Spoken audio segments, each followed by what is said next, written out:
Hello everybody, thank you so much for clicking on my channel. My name is Sonia Maya. I have a passion for talking about sex, and I'm in my 5th year of my doctorate program with such a passion for relationships and sex. Please don't forget to like and subscribe for more content like this. I do post every Wednesday and Saturday, and I did make a video not too long ago about non-monogamy and kind of defining what monogamy is versus non-monogamy. I wanted to take a moment to talk a little bit more about polyamory because I've been thinking about it a lot and I've been doing more research on it, and it turns out that my definition of what I thought polyamory was isn't exactly what it is. I mean, there's different ways to define it, but I have a different perspective on it now, so I wanted to share that with you. And I wanted to talk about why it's not accepted by society, why it's so rare, and why people are huh? Like when they hear polyamory, they don't really understand it. So first off, let me talk about monogamy again and why that is so accepted. We are brought up in a society where everybody assumes that the only way to be happy is to find a member of generally the opposite sex to fall in love with, get married, and live happily ever after. And this is, being with one person. Monogamy is being with one person, which works for some people. But what a lot of people don't understand is that kind of situation, that kind of relationship, it doesn't work for everybody. But it is really uncommon and unconventional to want multiple loves. So I don't like how it's unconventional because a lot of people actually are happier that way. And when you think about, okay, so is monogamy working as a stamp, is monogamy working as a staple, as what is accepted? Is that working well for people? I would say no, because marriages fail all the time.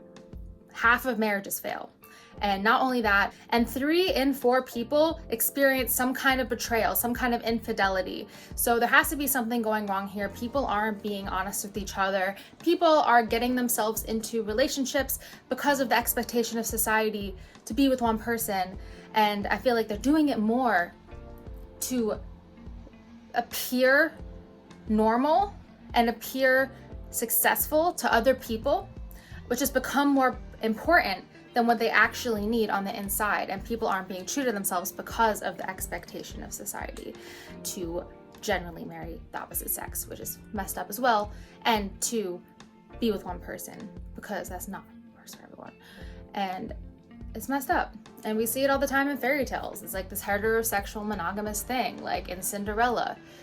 The whole thing in Cinderella is she gets proposed to by the prince, who sweeps her off her feet, and then happily ever after. And then all women grow up with this idea that once they grow up, they're going to find their Prince Charming and they're going to have their happily ever after because they find this one person.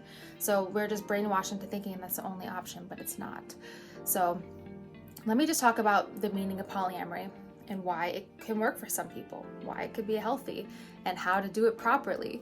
So polyamorous generally means it is actually derived from polyamorous. So poly, multiple, amorous, loves, multiple loves.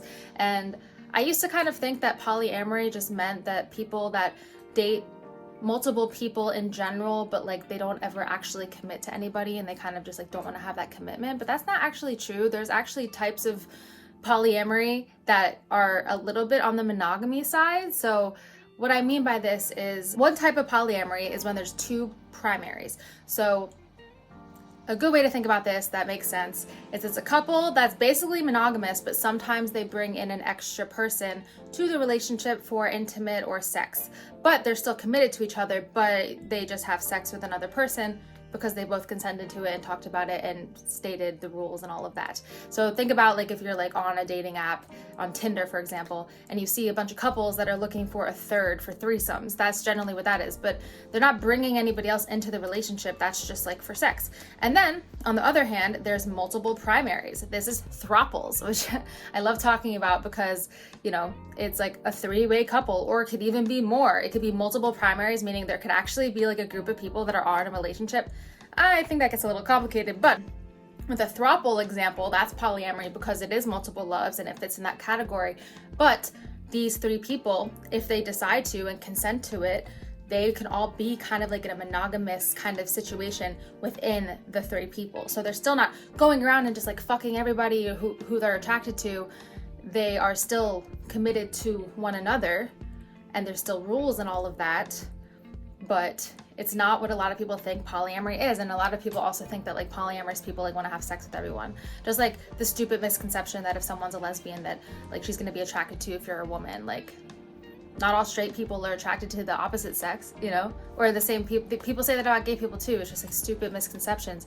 But that's not the truth with polyamory, and it's actually just this freedom, and there's different types of it, and I'm learning so much about it, and I like the idea of throuples for myself because I'm bisexual. That would be awesome. Have a boyfriend and a girlfriend, as long as there's communication, which brings me to the next part, how to make it work, how to make it healthy. Just like in any relationship, you have to communicate the desires, the expectations, the boundaries, all of those things. They have to be communicated, which is actually a lot harder than it sounds because in general, people aren't very honest with each other. Even when you're like with someone for a really long time, you're bound to like have little bit of lies here and there because, you know, if someone asks you, do I look fat in this? You're not going to be like, yeah, even if you kind of think they do because you don't hurt their feelings. So, you know, people are always going to like be a little bit dishonest for multiple reasons.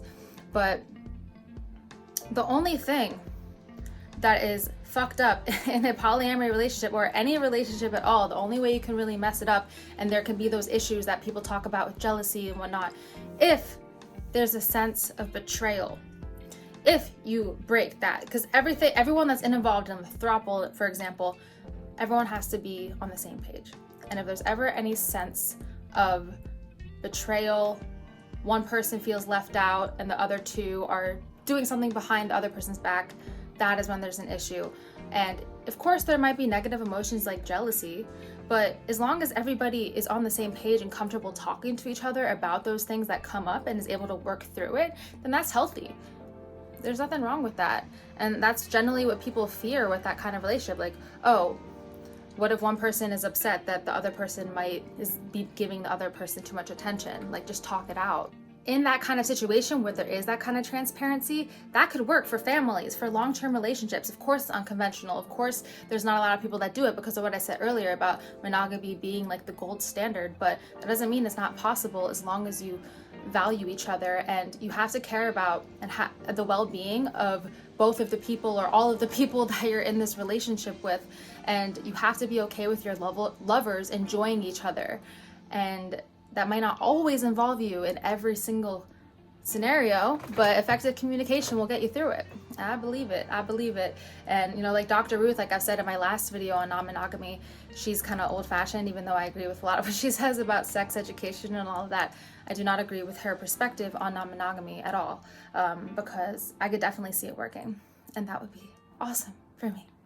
That'd be so great to have two people that I'm in love with, because, like, you know, you can get a lot of your needs met that way, you know what I mean?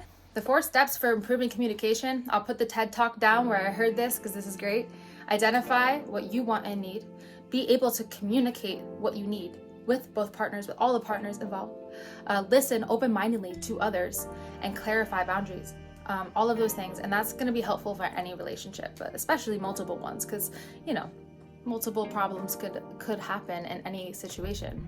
Think about compatibility too. That's always a factor with either person, with both people.